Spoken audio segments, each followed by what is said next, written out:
AP కూటమి ప్రభుత్వం తీరు మేడి పండును తలపిస్తోందనే భావన మూడు పార్టీల నేతల్లో ఉందనే మాట వినిపిస్తోంది. నేల విడిచి సాము చేస్తున్నామేమో అన్న టెన్షన్ ఎన్డీఏ నాయకుల్లో కనిపిస్తోంది. అంతా బావుందనుకోవడం భ్రమనే భావం ఉంది. ఆల్ ఈజ్ వెల్ అనుకుంటే ప్రమాద ఘంటికలు మోగినట్టేనన్న టెన్షన్ కూటమి నేతల్లో కనిపిస్తోందని చర్చ సాగుతోంది. నేతలు ఆలోచిస్తున్న దానికి క్షేత్రస్థాయిలో ఉన్న వాస్తవ పరిస్థితులకు నక్కకు నాగలోకానికి ఉన్నంత తేడా కనిపిస్తోందా?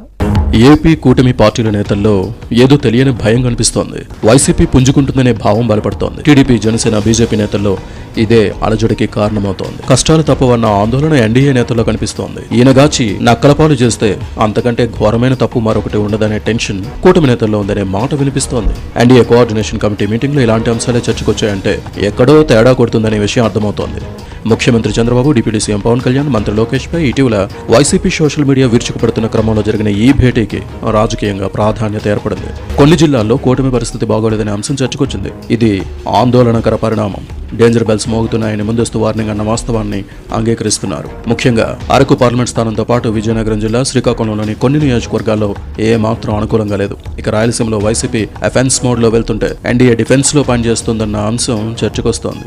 ఫ్యాన్ పార్టీ దూకుడుకు కళ్ళెం వేయకపోతే కష్టమేనన్న టెన్షన్ కూటమి నేతల్లో కనిపిస్తోంది. వైసీపీ నేతలు చేస్తున్న ఆరోపణలు, విమర్శలకు కనీసం కౌంటర్ ఇవ్వలేని దుస్థితిలో ఉండడం ఏంటన్న అంశం ప్రస్తావనకు వచ్చింది. వచ్చే ఎన్నికల్లో అధికారంలోకి రావాలన్నది వైసీపీ ఆకాంక్ష. దీంతో పాటు తమకు అన్యాయం జరుగుతుందనే భావన ఫ్యాన్ పార్టీ నేతల్లో ఉంది.